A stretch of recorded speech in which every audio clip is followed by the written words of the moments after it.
দেশের বিভিন্ন জায়গায় সংঘটিত ধর্ষণে সুষ্ঠু তদন্ত ও দ্রুত সময়ের মধ্যে সর্বোচ্চ শাস্তি কার্যকরের দাবিতে বিক্ষোভ মিছিল করেছেন খুলনা বিশ্ববিদ্যালয়ের শিক্ষার্থীরা। গতকাল শনিবার দিবাগত রাত ৩টার দিকে ক্যাম্পাসে বিক্ষোভ কর্মসূচি পালন করেন তারা। এ সময় মাগুরার ৮ বছরের শিশু ধর্ষণের ঘটনার সঙ্গে জড়িত ব্যক্তিদের সর্বোচ্চ শাস্তির দাবি জানানো হয়। শিক্ষার্থীরা জানান, বিক্ষোভের জন্য পূর্ব ঘোষিত কোনো কর্মসূচি ছিল না। হঠাৎ রাত ৩টার দিকে বিশ্ববিদ্যালয়ের খান জাহান আলী হলের আবাসিক শিক্ষার্থীরা বাইরে বেরিয়ে এসে বিক্ষোভ মিছিল শুরু করেন।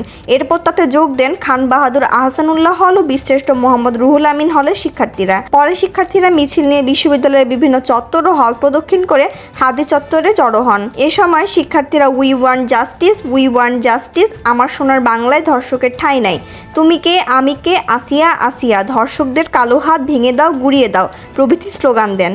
হাদি চত্বরে সংক্ষিপ্ত বক্তব্য দেন শিক্ষার্থীরা। সেখানে তারা বলেন, ধর্ষকের দৃষ্টান্তমূলক শাস্তি এই জাতি কোনোদিন দেখেনি। এই দেশে ধর্ষকেরা ধরেই নিয়েছেন, তাদের কোনো শাস্তি হবে না। একটা ধর্ষকও যেন আর বাংলার মাটিতে মুক্ত না থাকে। এই নরপশুদের সর্বোচ্চ শাস্তি নিশ্চিত করতে হবে। ধর্ষকদের বিরুদ্ধে কঠোর পদক্ষেপ না নিলে আরও বড় কর্মসূচি পালন করার হুঁশিয়ারি দেন তারা।